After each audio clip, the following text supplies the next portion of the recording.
Good morning, everybody. Today I'm reading from Matthew 7:17 and 18. Even so, every good tree bears good fruit, but a bad tree bears bad fruit. A good tree cannot bear bad fruit, nor can a bad tree bear good fruit. Jesus had been warning his disciples about false prophets who would come to them in sheep's clothing. They would appear to be the real thing. They act the part.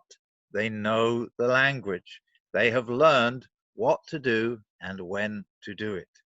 They may be wonderfully gifted, but they are actors. And inwardly, they are not sheep at all. They are destroyers. Perhaps they have unforgiveness, grudges, bitterness, a cruel or lying tongue, even hatred against other people. Little children don't know how to act the part. They are just what they are. They may be delightful one moment and difficult and stubborn the next.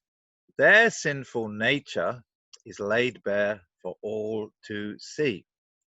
But as we grow, we'll all learn how to act in order to fit in with people's expectations. But we cannot hide forever. Eventually, our fruits reveal themselves. It is in our closest relationships that what we are is revealed. That is why someone wisely once said that the person we are is the person we are when we are with our wives or husbands or in our families. We cannot act forever there. A sheep's purpose in life is to follow closely its shepherd.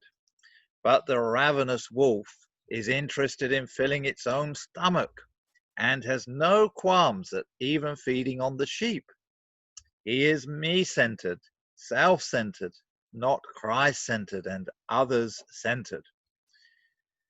We thank God that he pursues us, lost sheep, in order to save us.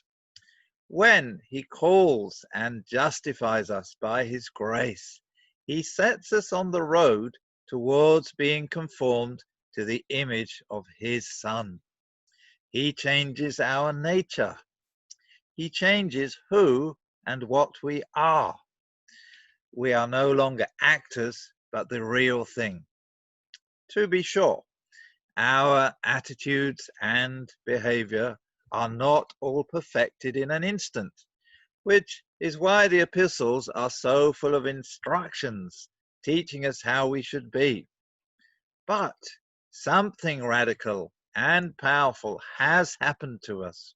Christ himself is in us, bearing his own sweet fruit through us. And a good tree cannot bear bad fruit. In the church, Scripture tells us there are two types of people: the real and the false, the genuine and the actors. This must be why Paul wrote to the Corinthian Christians, "Examine yourselves as to whether you are in the faith. Test yourselves." In other words, look at the fruits that you are bearing. God is determined that we should be saved. Our part is to heed his word and cooperate with him. Let us all come to his throne of grace to find grace to help us to do that. Amen. Have a great day.